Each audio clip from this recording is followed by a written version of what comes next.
Gênesis 24, do verso 1 até o verso 9, fala sobre um casamento. O casamento de Isaque e de Rebeca.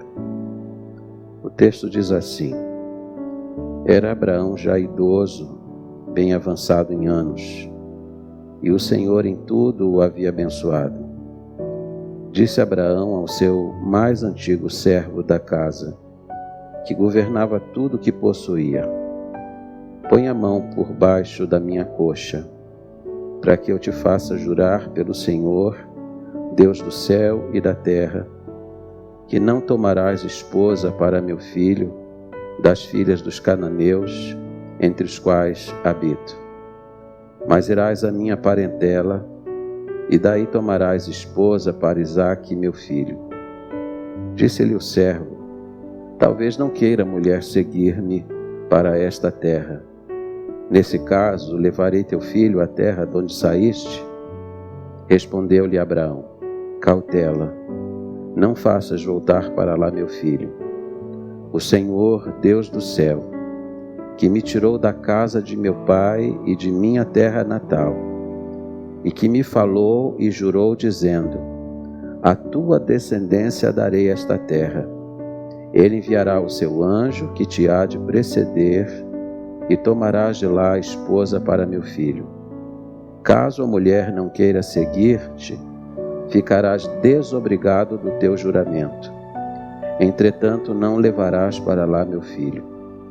Com isto, pôs o servo a mão por baixo da coxa de Abraão, seu senhor, e jurou fazer segundo o resolvido. Que Deus abençoe a sua palavra. Vamos orar. Obrigado, Senhor, pela leitura do texto, e eu peço agora que o Senhor nos auxilie na exposição dele. Que o sermão desta manhã seja verdadeiramente lógica em fogo. Abençoa-nos, abençoe cada jovem, cada pai, cada pessoa neste lugar.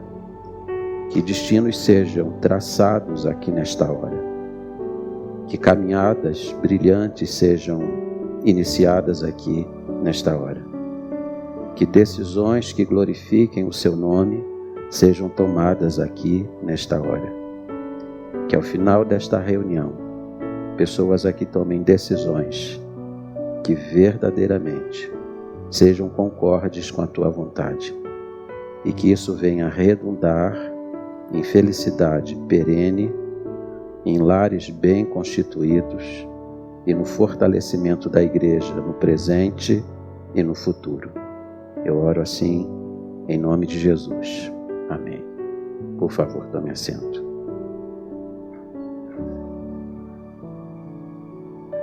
No Gênesis, para falar da criação, a Bíblia se utilizou de 31 versos.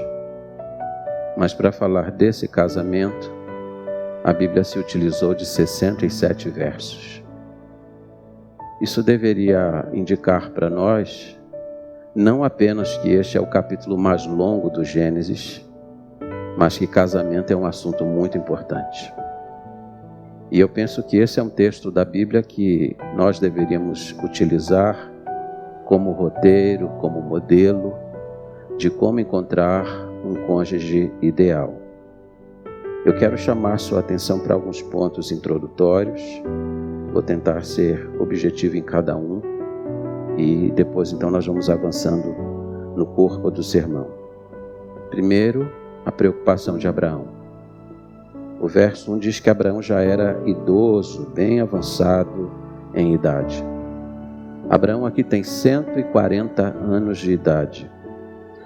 E Sara já tinha morrido, Abraão já idoso, e ele começa a fomentar uma preocupação a mais com a vida do seu filho, com o futuro dele. Abraão sabia que Isaque era depositário de uma estupenda promessa. Por meio dele, Deus traria uma descendência e através dela o Salvador. Isaque era o elo vivo mais próximo na cadeia de eventos que ia levar à chegada do Messias. Portanto, se houvesse uma escolha errada na escolha da esposa dele, esse futuro e esse projeto de Deus teriam sido comprometidos. Então Abraão se preocupa. A mesma preocupação que a gente deveria ter, e eu falo aqui com pais, com os nossos filhos. Uma escolha errada vai comprometer a vida deles para sempre. E ouçam, é para sempre. Eu sempre digo para os jovens, e me ouçam hoje eu vim aqui com o meu coração muito disposto a falar ao coração de vocês. Não escolham com base em cintura fina, nem em ombros largos. Esse não é o modelo da escolha. A escolha ela tem que ser objeto de uma preocupação nossa, porque se escolhermos errado, essa escolha vai repercutir no curso da nossa vida. Nós temos pessoas aqui nesta igreja que fizeram escolhas erradas lá atrás. Algumas tentaram corrigir e algumas estão convivendo com as dificuldades dessa má escolha lá de trás. Abraão estava preocupado. Isaac é alguém em quem Deus investiu uma grande promessa.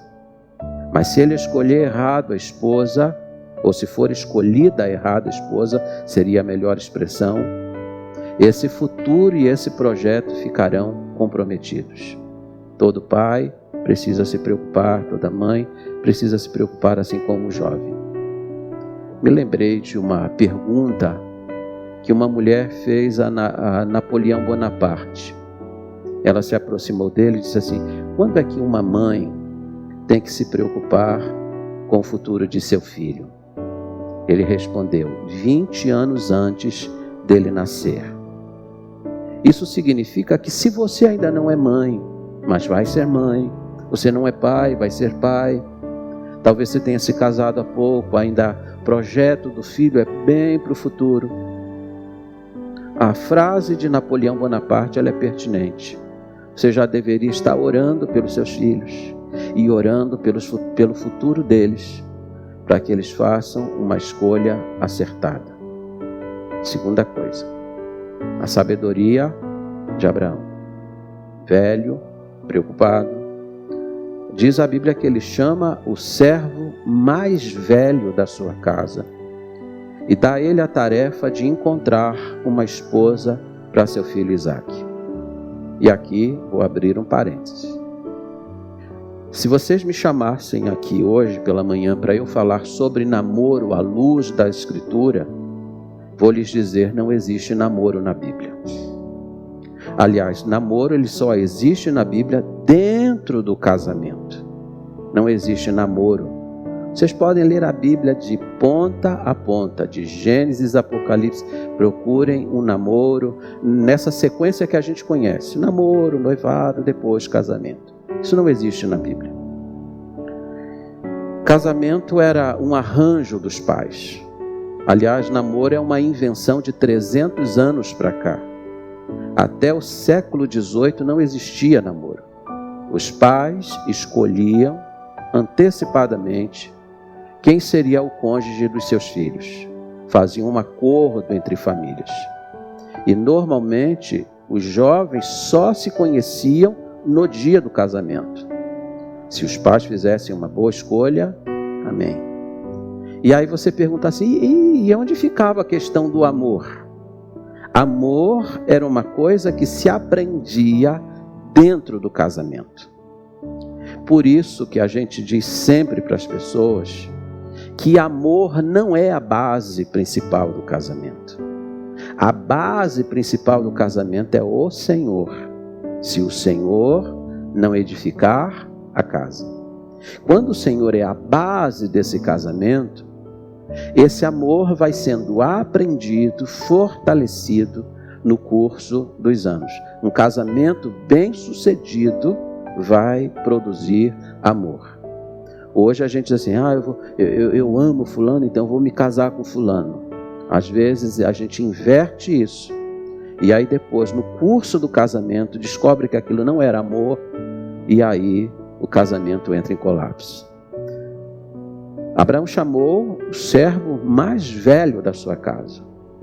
Não deveria ele ter chamado alguém da mesma idade de Isaac para escolher assim, mais ou menos de acordo com os padrões da idade dele?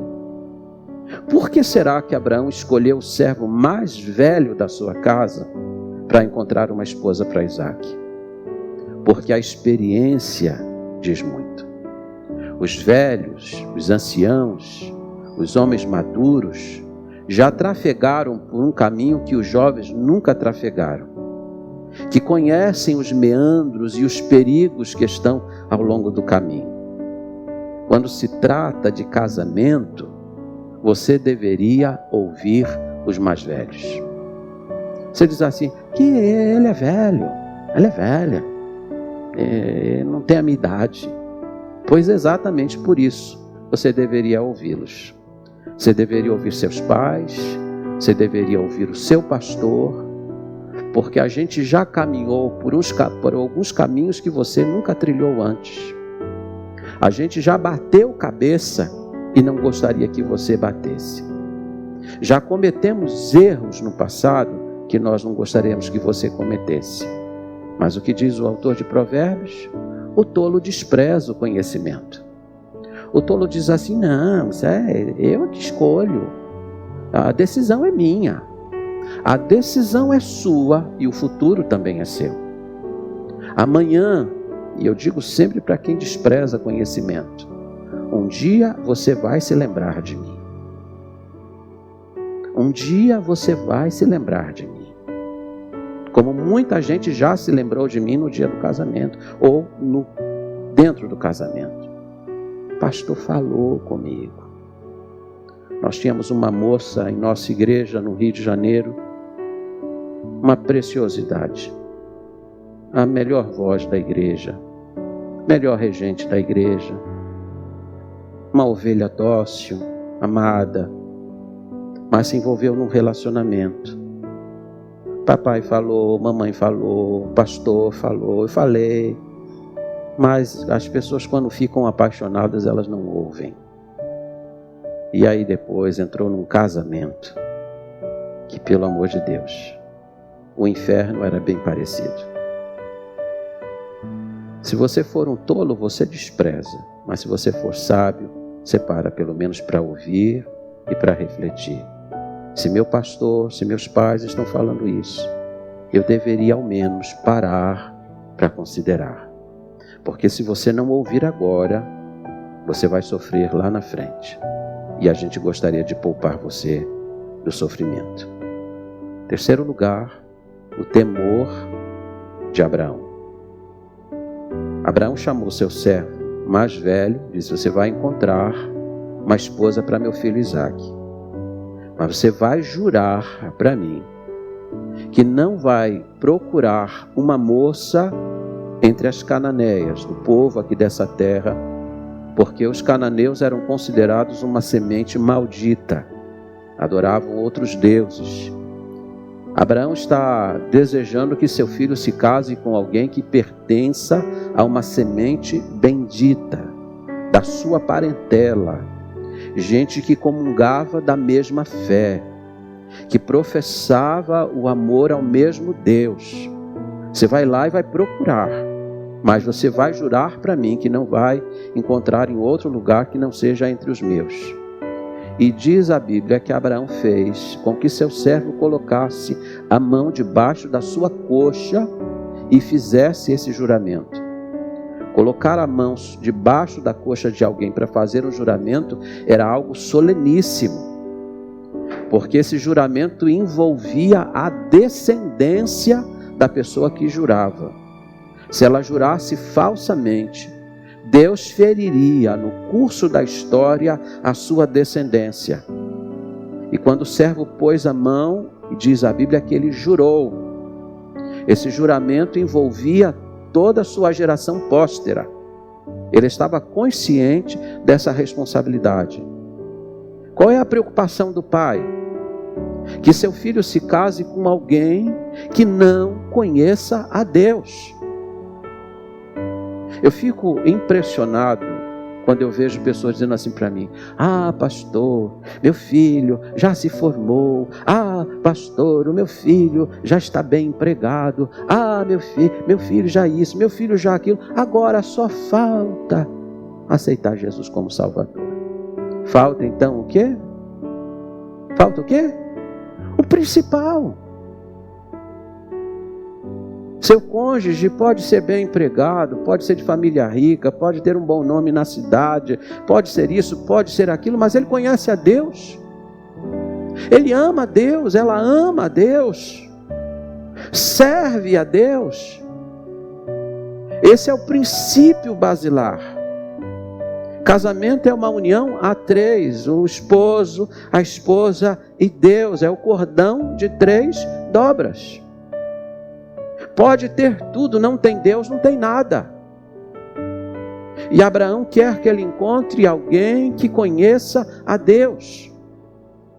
Casamento misto, eu vou repetir aqui, já falei isso quantas vezes a vocês. Não tem aprovação de Deus. Uma das razões pelas quais Israel foi para o cativeiro e de lá nunca mais voltou, porque eles foram para o cativeiro assírio e lá foram extirpados. Exatamente, uma das causas foi casamento misto. E quando eu falo de casamento misto, eu não estou falando de uma pessoa da igreja, de outra que não é da igreja, porque tem gente dentro da igreja que também não é convertida. Eu estou falando de uma pessoa que conhece a Deus verdadeiramente e vai se casar com alguém que não conhece. Esse é um casamento que Deus não aprova. Nós temos pessoas aqui na igreja que namoram com pessoas incrédulas. E sempre que eu falo com elas, eu repito a mesma coisa e chego até a ser um pouco chato. Não adianta você pedir a Deus para abençoar esse relacionamento, porque Deus não abençoa aquilo que a Bíblia diz que Ele é contra. Seria contraditório Deus abençoar o relacionamento de um crente com um incrédulo, se na palavra dele Ele já diz expressamente que Ele é contra. Então pensa bem sobre tudo isso. Quarto lugar, a confiança de Abraão. O servo disse assim: eu vou. E ele foi para a Mesopotâmia, a 800 quilômetros da casa de Abraão, procurar a moça. Mas ele disse: vai que eu chego lá e não encontro a moça. Ou se eu encontro a moça e ela não quer vir, porque eu não posso trabalhar com a vontade dos outros. E se ela não quiser vir? E se eu não achar? Aqui está a fé de Abraão, o pai da fé. Ele disse: Deus me fez uma promessa. Ele disse que a esta terra Ele daria a minha descendência. Ele está lembrando que é uma promessa. Mas ele disse assim: o Deus que me falou tudo isso, o Deus que me prometeu tudo isso, é Deus dos céus e da terra. E vá, porque Ele vai mandar o seu anjo adiante de ti, e Ele vai te guiar ao lugar certo. Sabe o que Abraão está dizendo para seu servo mais antigo? Que Deus sabe a direção certa, que Deus tem a direção certa e que Deus tem a pessoa certa. Eu vejo pessoas aqui na igreja preocupadas, o tempo está passando, a idade está passando. Deus vai guiar você se você confiar nele. Deus vai dar a direção, Deus vai trazer a pessoa se for preciso. Mas confie no Senhor, não se desespere. Não tome decisão treslocadas em sua vida, porque essa decisão vai custar um preço altíssimo para você. Abraão confia que Deus vai fazer tudo, e Deus fez tudo. Você vai ver no decorrer dessa história. Talvez eu não leia o texto inteiro, mas eu recomendo que você faça essa leitura em casa. Quais são as atitudes que a gente vai precisar olhar nesse texto bendito da palavra? Primeira atitude, a atitude do servo de Abraão. Eu não vou citar o nome, embora eu imagine que esse servo, porque em outra passagem diz que o servo mais antigo era Eliezer, mas como o autor aqui não menciona o nome, eu vou sempre citá-lo como o servo mais velho da casa de Abraão. Onde a Bíblia não tem voz, a gente não deve ter ouvido, a gente não deve inventar o que a Bíblia não está dizendo. Então eu vou trabalhar o texto da forma como ele está. Quais são as atitudes do servo de Abraão que vale a pena a gente considerar? Primeiro, a prontidão do servo. Verso 10 diz que ele aprontou os camelos, e eram 10 camelos, pegou todos os bens do seu senhor, colocou sobre eles, fez uma comitiva, preparou uma comitiva e partiu para a Mesopotâmia. Preparo, irmãos. Tudo na vida é preparo. Nada deve ser feito de qualquer maneira, sem planejamento. Você é jovem, se prepare.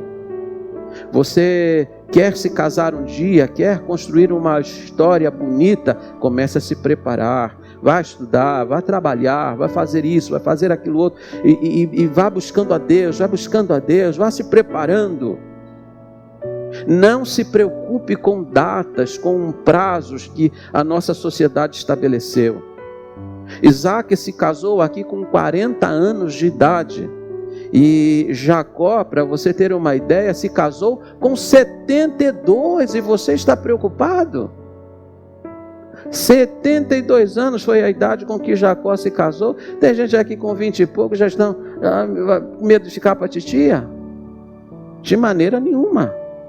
Deus tem a hora certa para cada pessoa e Deus tem a pessoa certa em cada lugar, mas se prepare. Você vai olhar na Bíblia que tudo foi objeto de preparo. A história foi preparada para receber Jesus. O apóstolo Paulo, que foi chamado por Deus, ficou 13 anos na Arábia Saudita, escondido, sendo preparado por Deus para o seu ministério. Jesus ficou 30 anos escondido lá em Nazaré, onde Deus o estava preparando para a hora em que ele ia irromper seu ministério. E você quer fazer as coisas sem preparo? Deus não faz nada sem preparo. O servo se preparou para aquela missão em que Deus estaria à frente, mas ele tomou as providências que cabiam a ele. Segundo lugar, a obediência do servo. Abraão disse: você vai procurar na minha terra, no meio da minha parentela. E para onde ele vai? Ele toma o caminho da Mesopotâmia. Ele vai para a casa onde estão os parentes de Abraão. Ele vai para onde estão aqueles que fazem parte da sua gênese, da sua estrutura familiar. Ele é obediente na ordem que ele recebe. Ele não procura um lugar mais perto, e a viagem dele foi longa, 800 quilômetros, ele poderia ter dito: eu vou procurar aqui por perto mesmo. A viagem é longa demais, é muito tempo, é muito sacrifício. Ele fez exatamente como deveria ter feito. Às vezes algumas coisas na vida implicam em esforço, e ele fez aquele esforço para obedecer a ordem que havia recebido. Terceiro, a dependência do servo. Diz a Bíblia que quando ele chegou à terra de Abraão, lá na Mesopotâmia, ele chegou num lugar e ficou ali observando as moças que viriam tirar água. Os homens no passado se reuniam à porta da cidade, mas as moças se reuniam sempre junto a um poço. E ele então se colocou ali e fez uma oração a Deus, uma oração bonita. Ele disse assim: Senhor, se eu achei êxito nessa viagem, que apareça uma moça para buscar água agora, e quando eu pedir água para essa moça e ela me der de beber, que ela também diga assim para mim: bebe, mas eu também vou dar de beber para os teus camelos. Ele pediu um sinal objetivo a Deus. A oração dele foi uma oração objetiva. O que ele pediu? Uma moça que venha com seu cântaro buscar água. Ela apareceu. Que quando eu lhe pedir de beber, ela me dê, e ao mesmo tempo ela vai se oferecer para dar de beber a todos os camelos. A oração dele foi muito objetiva. E aí de repente a Bíblia diz que enquanto ele falava, enquanto ele assim falava, a oração dele foi respondida rapidamente. A oração dele foi respondida imediatamente. Porque enquanto ele orava, a moça apareceu e fez exatamente aquilo que ele havia pedido a Deus como sinal. Tem gente que diz assim: pastor, eu posso orar objetivamente a respeito do meu cônjuge? Deveria pedir a Deus. Uma das frases que eu uso sempre é essa: quando você não pede a Deus, o diabo dá. Então comece a pedir a Deus o cônjuge que você entende ser um projeto de Deus para a sua vida. Esse servo orou na dependência, ele diz: Deus do meu senhor Abraão. A quem que ele está pedindo? Ele está pedindo para Deus. Ele está falando com Deus. Porque é Deus que cuida dos detalhes da nossa vida, e desse detalhe que é preciosíssimo, que é o casamento. Quarta, a fidelidade do servo. Quando essa moça se deu a conhecer e fez tudo que ele havia pedido em oração, ele pergunta de quem ela é filha, ela diz que é da família de Abraão. Ele então diz a Bíblia, ele vai pegar um pendente de ouro, ele vai pegar pulseiras de ouro e vai dar a ela. Eu fiquei observando esse detalhe, porque nesse detalhe está um homem se revelando como um homem honesto e crível. Quando a Bíblia diz que ele se preparou lá no verso 10, diz que ele levou todos os bens do seu senhor. E agora ele está entregando os bens do seu senhor àquela que seria a escolhida. Ele não furta, ele não engana, ele não esconde aquilo que ele recebeu para entregar. Nós deveríamos ser pessoas confiáveis. Segunda atitude que eu quero olhar com vocês, a atitude de Rebeca. E na atitude dela você vai notar pelo menos 7 elementos importantes. Primeiro, que ela era uma pessoa que é prestativa. Você pode me dar água? Ela prontamente diz: bebe, meu senhor. O texto é singelo quando diz que ela baixou o cântaro que estava sobre os ombros. Aliás, esse era seu currículo. Ela se apresenta como uma pessoa trabalhadora. Ela vai abaixar o cântaro para dar a ele de beber. E vai dizer assim para ele: e pode deixar que eu também vou dar de beber para todos os seus camelos. Você sabe quanto de água cabe naquela corcova do camelo? 150 litros. Aquele é um reservatório de água. Quantos camelos tinha lá? 10. E ela foi na torneira buscar água? Não, ela tirou de um poço. Ela deu de beber a todos os camelos. Moça preguiçosa faria isso? Vai estragar minhas unhas, né?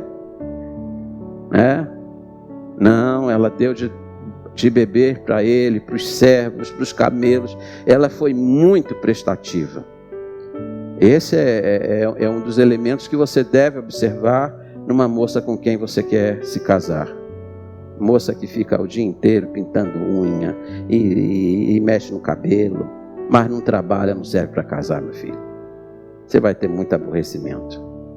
Segundo lugar, diz a Bíblia que ela era formosa e virgem, diz o verso 16. A moça era muito formosa de aparência e virgem, a quem nenhum homem havia possuído. E significa que Rebeca era uma moça bonita por dentro e por fora. Ela não tinha apenas estereótipos, ela também tinha caráter. Ela era uma moça que tinha se guardado para o dia do seu casamento. Eu penso que esse é um troféu que uma jovem deve levar para o dia do seu casamento, de se entregar apenas para o seu cônjuge, a mais ninguém. Eu sei que vivemos hoje uma sociedade em que a virgindade não tem mais valor. Você deve fazer test drive, né? Test drive. Até você encontrar a pessoa certa. Faça test drive com o carro. Com seu corpo, não. Seu corpo deve ser guardado. Porque seu corpo foi comprado por um bom preço. E Deus deve ser glorificado, diz o apóstolo Paulo, no seu corpo e no seu espírito, os quais pertencem a Deus. Vocês têm me ouvido nas últimas semanas falar que casamento, o sexo no casamento é algo ordenado por Deus. Fora do casamento é fornicação. A Bíblia diz que os fornicários não entram no reino dos céus. Fora do casamento, antes do casamento, fornicação. Fora do casamento é adultério. E a Bíblia diz que os adúlteros também não entrarão no reino dos céus. Então é uma coisa séria. O corpo deve ser guardado para o dia do casamento. Terceiro lugar, ela era o quê? Generosa. Ela estava pronta para servir. O verso 20 termina assim: tirou-a e deu-a a todos os camelos. Isso é um traço da personalidade dela. Ela não faz as coisas pela metade. Ela tem prazer em servir e vai servir em toda a extensão. Tudo o que se espera dela, ela mostra generosidade. Quarto, ela foi observada. Diz assim o texto, verso 21. O homem a observava em silêncio. Ela não sabia, mas enquanto ela está tirando água e dando de beber para os camelos e fazendo isso, fazendo aquilo, tem alguém olhando e observando. Marsden, que é um bom escritor, disse que você deve fazer de cada ocasião na sua vida uma ocasião especial, porque você nunca sabe quando alguém está lhe observando. Quanta gente já foi agraciada com bons empregos, com grandes oportunidades na vida, porque alguém passou a observar e viu, isso aí tem futuro. Então, sempre faça o melhor. Eu me lembrei da história de um homem, e um irmão aqui de nossa igreja viveu uma experiência semelhante esses dias. Ele era construtor. Ele recebia a tarefa do seu patrão para construir casas. E ele sempre construiu boas casas. E aí, quando chegou o dia em que ele ia se aposentar, o patrão disse assim para ele: eu tenho mais uma casa para você construir. Ele ficou chateado, falou: pô, já trabalhei tanto, ainda tem mais uma. E o patrão disse assim para ele: você vai construir essa última casa, e nessa eu não quero que você economize. Compre os materiais mais caros e se esmere, faça a melhor casa da sua vida. Ele estava tão aborrecido que comprou os materiais mais baratos e fez a casa com um mínimo de cuidado. Fez mal e porcamente. Quando ele acabou de construir a casa, ele trouxe a chave e disse para o seu patrão: acabei, a casa está finalizada. O patrão pegou a chave e deu a chave novamente para ele e disse: pois essa última casa é a sua.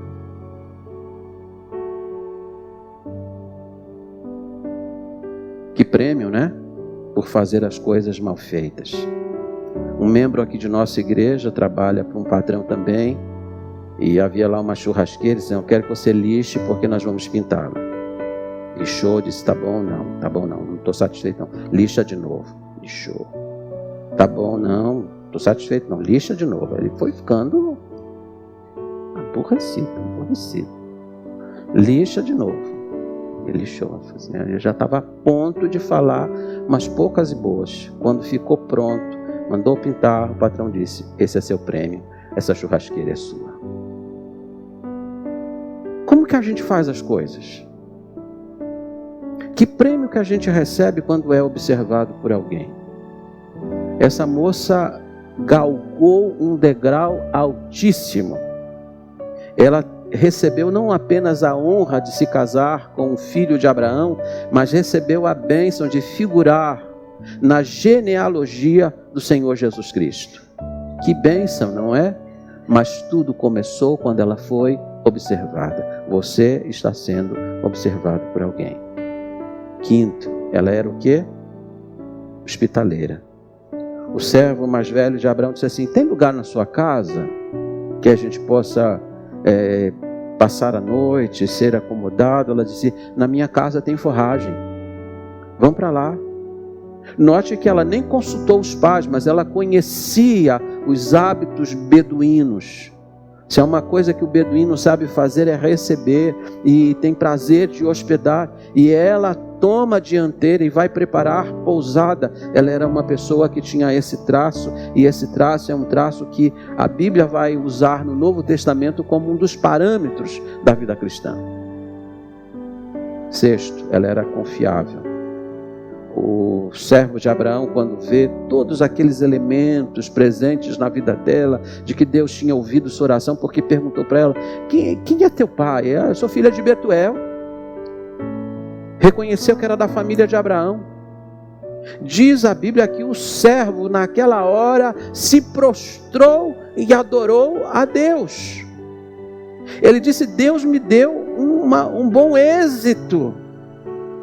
Eu vim buscar a moça e tudo que estava pré-determinado está aqui diante dos meus olhos. E aqui ouça com muita atenção. O que é um milagre? Às vezes a gente vê os milagres de Deus em coisas extraordinárias. E às vezes a gente vai ver os milagres de Deus acontecendo em um aspecto como esse, numa demonstração de fidalguia. Eu lembro de um homem que foi indagado assim: e aí, aconteceu algum milagre? Porque seu pai tinha andado o dia inteiro de cavalo, e aí de repente o cavalo tropeçou e caiu. E disseram assim: esse homem aqui experimentou um grande milagre. O cavalo caiu, ele não se machucou. Aí perguntaram para ele: e você vivenciou algum milagre? Ele disse: sim, eu andei de cavalo o dia todo, ele não tropeçou e eu não caí. Depende da ótica como você vê as coisas.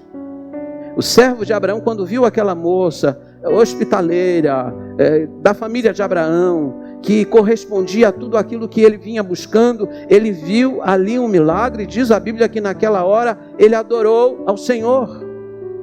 Deus havia dado bom êxito na sua busca. E segundo, Rebeca era recatada. Diz a Bíblia que quando a caravana vai chegando à casa de Abraão, lá no finalzinho, no verso 65, Rebeca vê um moço que vai saindo do campo, e diz a Bíblia: vem um homem saindo do campo, e ela pergunta: quem é aquele homem? Disseram: aquele lá é meu senhor Isaque. Diz o verso 65 que ela pegou o quê? Um véu e se cobriu. Ela era uma moça o quê? Recatada. Mas o véu aqui tem uma importância, porque o noivo só via a noiva no dia do casamento. Se ela fosse bonita, ele estava feliz. Só ia vê-la no dia do casamento. Até então ela ficava coberta com um véu. Creio que é daí o costume das noivas entrarem na igreja com um véu sobre a cabeça. Mas ela estava mostrando também esse aspecto importante de uma moça que sabe se resguardar. Olhemos, em terceiro lugar, para a atitude da família de Rebeca. Quando você lê o texto, e eu li várias vezes essa passagem essa semana, maturando o texto na minha mente, no meu coração, me ficou muito claro de que os pais de Rebeca não aparecem muito em cena. Quem aparece é seu irmão mais velho. Betuel vai aparecer no momento. A mãe de Rebeca vai aparecer em outro momento. Mas quem assume a liderança daquelas decisões internas do lar, praticamente é Labão, o irmão de Rebeca. E vocês conhecem a história de quando Labão enganou Jacó, e que ele tinha um traço também de personalidade bem complicado na área da honestidade. E diz a Bíblia que quando Rebeca chegou em casa e mostrou as pulseiras de ouro, ele perguntou: de quem te deu isso? Então, um senhor aí, um servo de Abraão. Ele rapidamente corre ao encontro do servo, oferece hospedagem, oferece honra, porque ele estava interessado em quê? Nos bens. Mas eu lhes pergunto, não tem muitos pais que fazem assim também? Oh, que partidão que a minha filha conseguiu. Que partidão. E aí tratam o rapaz como se fosse o quê? um rei, um príncipe. Não, mulher, faz bacalhau para ele domingo, quem vai vir almoçar aqui. Que é um partidão desse, a gente nunca mais vai achar, não. Parece que a única coisa que importa é o quê? Dinheiro.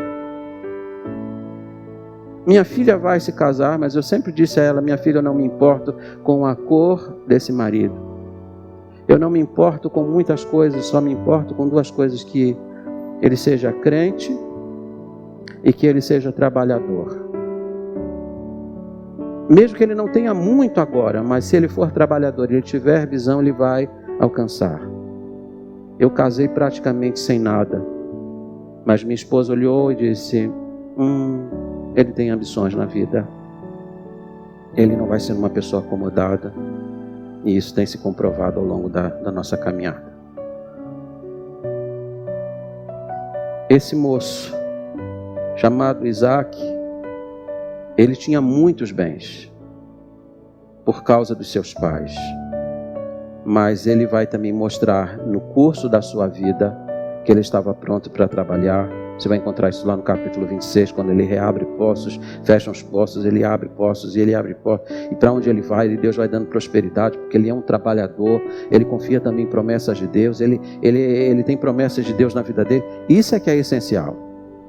Nunca coloque seus filhos no balcão para negociá-los por causa de um partidão que apareça. Olha se eles têm as virtudes presentes na vida dele. Mas aqui diz a Bíblia que quando o servo de Abraão é recebido na casa de Rebeca e a família se reúne à mesa, eles preparam um banquete. Eu não sei se tinha bacalhau, mas era um banquete. E come, ele disse: eu não vou comer enquanto eu não puder expor o motivo da minha vida. Então expõe. E ele então começa a dizer: meu senhor Abraão tem um filho, é filho da promessa. A esposa de Abraão morreu, mas ele me encarregou de encontrar uma moça para se casar com seu filho. Disse que não podia ser uma moça pagã, tinha que ser da mesma família.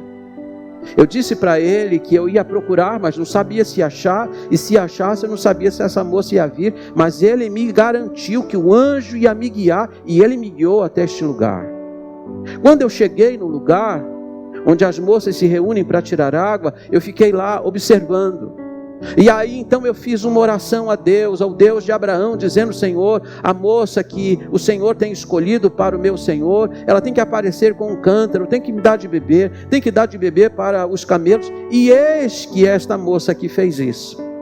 Eu perguntei para ela: de quem és filha? Ela disse: eu sou filha de Betuel, eu sou da família de Abraão. Então quando eu ouvi isso, eu adorei ao Senhor. E agora eu estou aqui para pedir a mão dessa moça para o meu Senhor. Diz a palavra de Deus que naquela hora, e olha isso com muita atenção, a família de Rebeca concluiu que aquele negócio vinha do Senhor. As evidências eram tão claras de que Deus estava naquele negócio. E a família não teve outra alternativa senão conceder a mão de Rebeca. E aqui eu chamo sua atenção para 3 aspectos importantíssimos. Primeiro, a sugestão da família.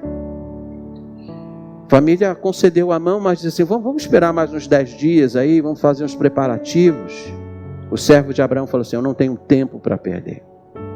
Meu Senhor me espera.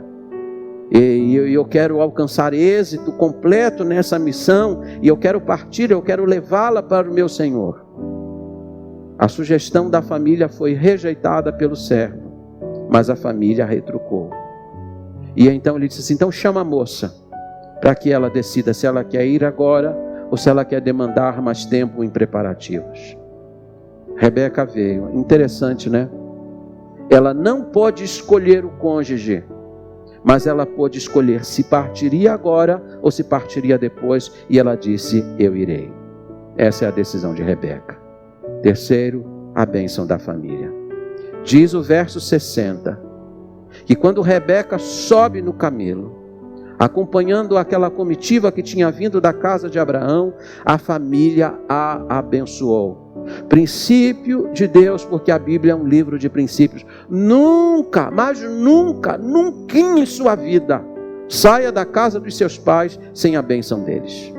Não, eu quero me casar, quem vai casar sou eu, não é meu pai, não é minha mãe, eu não vou ouvir ninguém. Não faça isso. Seu casamento vai fracassar, eu posso lhe garantir, eu posso lhe afiançar isso. Seu casamento depende da bênção dos seus pais. Se seus pais disserem, não é essa moça, pula fora, não é esse rapaz, pula fora. Porque se você teimar, você vai pagar um preço muito alto na sua vida. Você vai derramar muitas lágrimas na sua vida, eu posso lhe garantir isso. A bênção dos seus pais, ela é fundamental, e a Bíblia diz que é a bênção dos pais que funda a casa. Ela foi abençoada quando saiu da casa dos seus pais. E você deveria sair da casa dos seus pais também assim, com a bênção deles. Minha filha, meu filho, vai com Deus. Deus abençoe seu casamento. Deus abençoe o seu lar. Que Jesus esteja com você. Isso é que é essencial. Quarto, a atitude de Isaac. Lá vem a comitiva. Rebeca está sendo trazida. E diz a Bíblia que nessa hora Isaac está vindo do campo. E aqui eu chamo também sua atenção para esses pontos. Isaac era um moço feito ou afeito à oração. Ele tinha ido ao campo meditar, em algumas versões. Outras versões diz que ele está vindo do campo depois de orar. E se há uma coisa bonita nesse casamento, é que esse casamento foi formado com base em oração. Abraão orou ao Deus dos céus. O servo de Abraão orou objetivamente pela moça. E agora diz a Bíblia que Isaac está vindo do campo depois de orar. Você tem orado sobre isso? Provérbios 19:14 diz que casa e bens vêm com a herança dos pais, mas a mulher prudente vem do Senhor. Sabe o que a Bíblia está dizendo? Que você receber uma casa, você receber bens, receber herança, não tem milagre nenhum. Isso é coisa natural da vida. Mas você encontrar o cônjuge certo, isso é um milagre. Porque a esposa prudente vem de onde? Vem do Senhor. É Deus quem dá. Um rapaz se aproximou do saudoso pastor Davi Gomes. Disse assim: pastor, como que eu vou conhecer que uma moça é certa para eu me casar? Davi Gomes disse para ele: pelos joelhos. Aí ele ficou empolgado, né? Não, moço, você não entendeu. É pelos joelhos no chão orando. Você tem que orar. Seu casamento deve ser formado com base em oração. Segundo, Isaac era o quê? Maduro. Quantos anos ele tinha? 40 anos. Não era adolescente, não era jovenzinho. Já tinha idade, já tinha maturidade para casar. Eu disse para vocês aqui que casamento não era fruto de um namoro, era uma escolha dos pais. Portanto, quando a gente pensa em meninos e meninos 12, 13 anos namorando, isso é um contrassenso total. Sei que quem tem 12, 13 anos, poxa vida, que o pastor foi falar isso, né? Não, 12, 13 anos você tem que estudar, brincar de boneca, brincar de carrinho. Não é pensar em namoro. Você não tem idade para isso, pode acreditar que não tem. Isso vai chegar na hora certa. Relacionamento, homem e mulher, é um relacionamento para gente madura. Terceiro, Isaac tinha o quê? Posses. Como eu disse a vocês, nem todos que vão se casar têm posses. Isaac pôde dar um dote, né? Diz a Bíblia que ele deu uma riqueza imensa para a família de Rebeca. Talvez você não tenha isso para dar, mas talvez você tenha isso para dar. Pode contar que eu vou lutar, eu vou trabalhar e eu vou dar o melhor para a filha de vocês. Lembre-se disso, você que é rapaz que vai se casar. Mulher é uma coisa cara. Se ela tiver cabelo bom, vai ser mais barato. Mas se ela tiver cabelo mais encrespado, você vai gastar muito com cabeleireiro. Então tem que ter dinheiro. Vai ter que pagar uma plástica de vez em quando, uma recalchutagem, um upgrade, vestidos, cartão de crédito, levar para passear, restaurante bom, pizzaria todo final de semana, viagem para Campos do Jordão. Você acha que isso é barato? Isso custa caro. Então você tem que estar pronto. Não pode só pensar que vai colocar arroz e feijão sobre a mesa. Tem que lembrar que uma esposa implica em investimentos. Então você deve trabalhar sempre para ter posses para bancar tudo isso. E por último, Isaac foi consolado. Diz o verso 66 e 67 que a mãe de Isaac tinha morrido, e então quando chega Rebeca, ela vai ser para ele uma fonte de consolação. Ele vai amá-la, ele vai tomá-la como esposa, ele vai ter intimidade com ela como esposo, e por meio dela ele vai receber consolação. Uma mulher não pode ser uma fonte de tensões na vida do homem. Antes deveria ser para ele uma fonte de consolação, uma aliviadora de tensões na vida dele. Deixa eu terminar e eu vou para os conselhos práticos, rapidamente. Primeiro, busque o quê? A Deus prioritariamente. Antes de qualquer iniciativa, Deus tem que ser buscado. Eu gosto muito do princípio que Jesus ensinou em Mateus 6,33. Mas buscai, primeiramente, o reino de Deus e a sua justiça, e as demais coisas vos serão acrescentadas. Inclui casamento? Inclui ou não inclui? Não diz lá todas as coisas? Então inclui. Então busca a Deus com prioridade. Esse casamento aqui foi fruto de uma busca, primeiramente por Deus. E Deus foi encaminhando todas as coisas e deu origem a um dos mais bonitos casamentos da Bíblia. Segundo, acate a orientação dos seus pais. E quando eu estou falando dos pais, eu estou falando dos mais velhos, dos anciãos, do pastor da igreja. Se você vai namorar com alguém, e até esses dias o Patrick me apresentou a Bruna, ela está aqui, e ele veio aqui apresentá-la para mim e disse assim: pastor, a sua opinião para mim vai ser muito importante.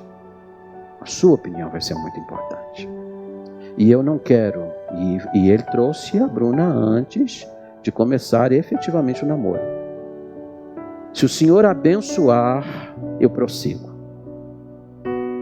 E eu não sou o pai dele, eu sou o pastor dele. Mas o que ele fez é o que todas as pessoas deveriam fazer. Começa a namorar, daqui 3, 4 meses me aparece um caboclo aqui na igreja. Não conheço, às vezes nem... É um erro. Ouça, deixa a gente observar.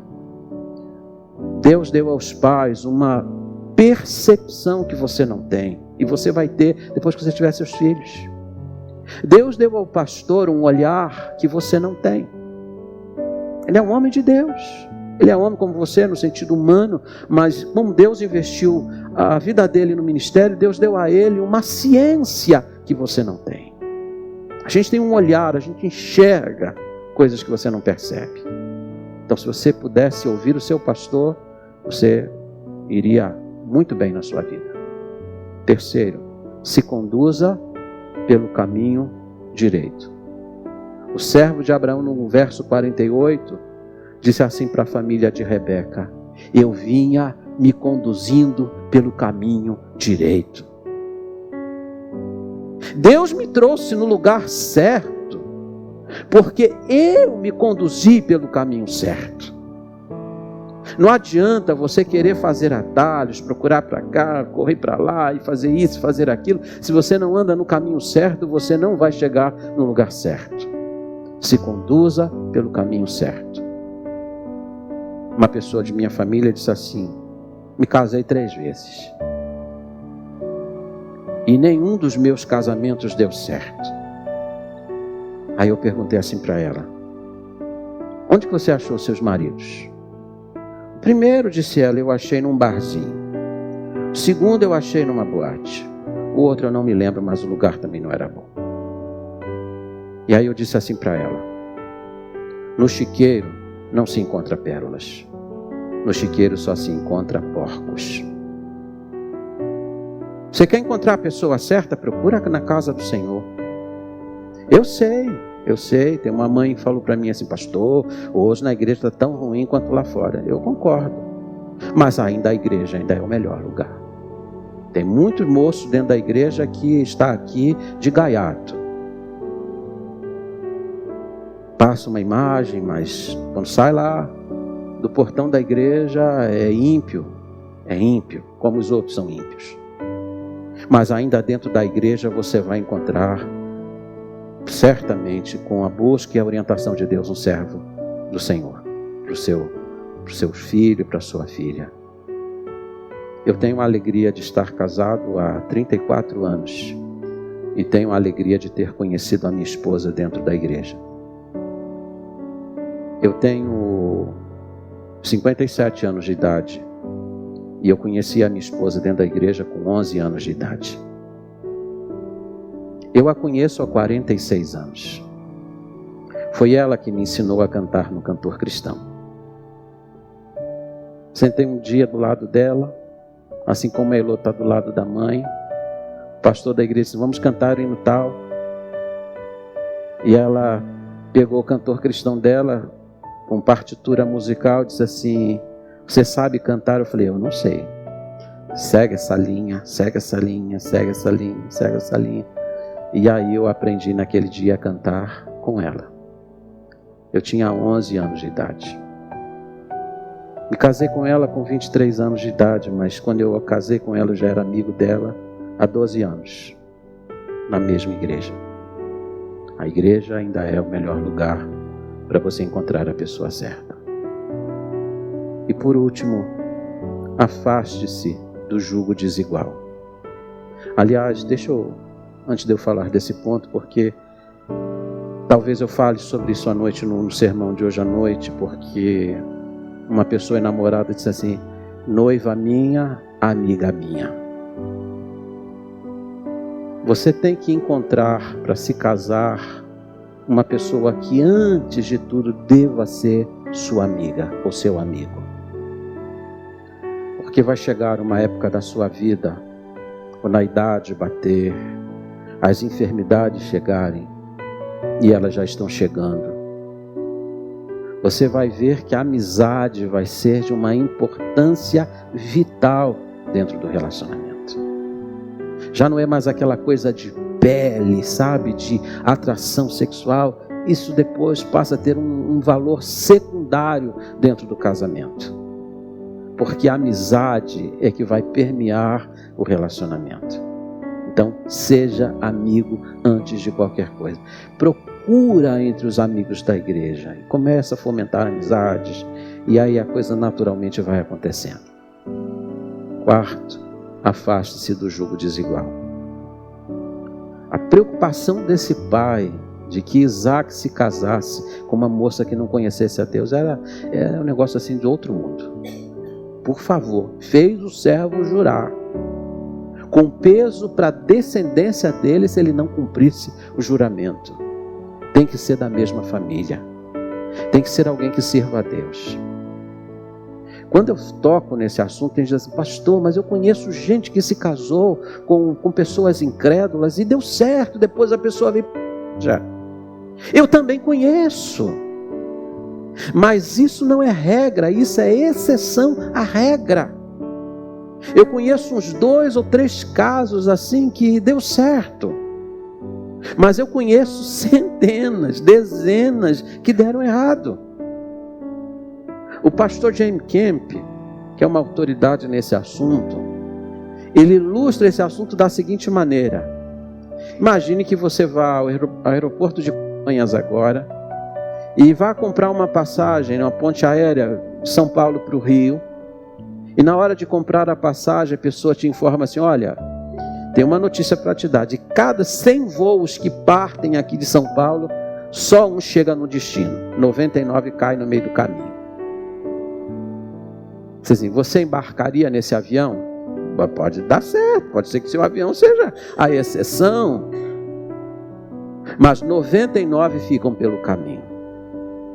Pois é essa mesma estatística em relação a casamentos mistos. É raro quando um dá certo, a maioria termina errado, fica pelo meio do caminho. Aí eu penso que é uma tolice muito grande você insistir numa coisa que até as estatísticas mostram que normalmente dá errado. Então afaste-se de julgo desigual. E por último, uma pergunta: e o amor? O senhor falou de tanta coisa aí, busca assim, faz assim e tal, mas e o amor, onde que entra nisso? O amor aqui, ele vai surgir como consequência deste relacionamento, fruto da orientação de Deus.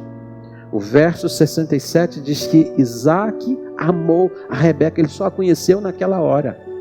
E amor ali não é apenas a questão do coito sexual, não. É amor mesmo, surgiu um amor. Porque aquela união foi uma união tecida pelo Senhor, orientada pelo Senhor. Se você fizer um bom casamento, vai eclodir o amor dentro da sua casa.